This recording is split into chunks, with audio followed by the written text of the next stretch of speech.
একটা স্টুডেন্ট যখন নিয়মিত মাদ্রাসায় যায়, নিয়মিত স্কুলে যায়, নিয়মিত পড়াশোনা করে, তাকে আদর্শবান শিক্ষার্থী বলে কিনা, ভালো শিক্ষার্থী বলে কিনা?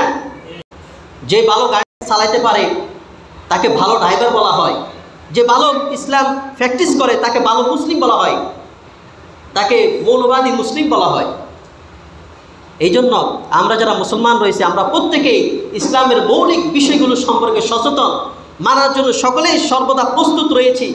আর মৌলবাদী মুসলিম যদি আমরা না হতে পারি, তাহলে আমাদের জীবন ধ্বংস হয়ে যাবে, আমরা কখনোই জান্নাতে যেতে পারবো না। এই জন্য আমরা কি মুসলিম হতে হবে?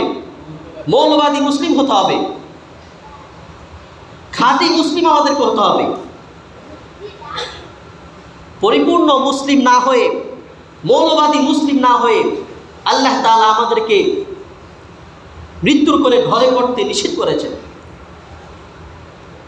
আল্লাহ রাব্বুল আলামিন বলেন, ইয়া আইয়ুহাল্লাযীনা আমানুত্তাকুল্লাহা হাক্কা তুকাতিহি ওয়া লা তামুতুন্না ইল্লা ওয়া আনতুম মুসলিমুন।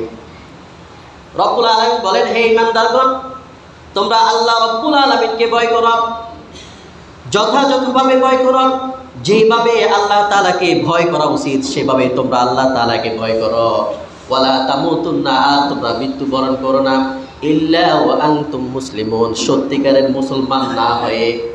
তোমরা সত্যিকারের মুসলমান না হয়ে, মৌলবাদী মুসলিম না হয়ে তোমরা কখনো মৃত্যুবরণ করো না। কার কথা? আল্লাহর কথা। এই জন্য আমাদেরকে প্রত্যেককে মৌলবাদী মুসলিম হতে হবে, যথাযথ মুসলিম আমাদের হতে হবে। ইসলামের যথাযথ নিয়ম কানুন রয়েছে সেগুলো পালন করতেই আমাদের হবে। আল্লাহ রাব্বুল আলামিন আমাদেরকে মৌলবাদী মুসলিম হওয়ার তৌফিক দান করুন। সকলে বলুন আমিন।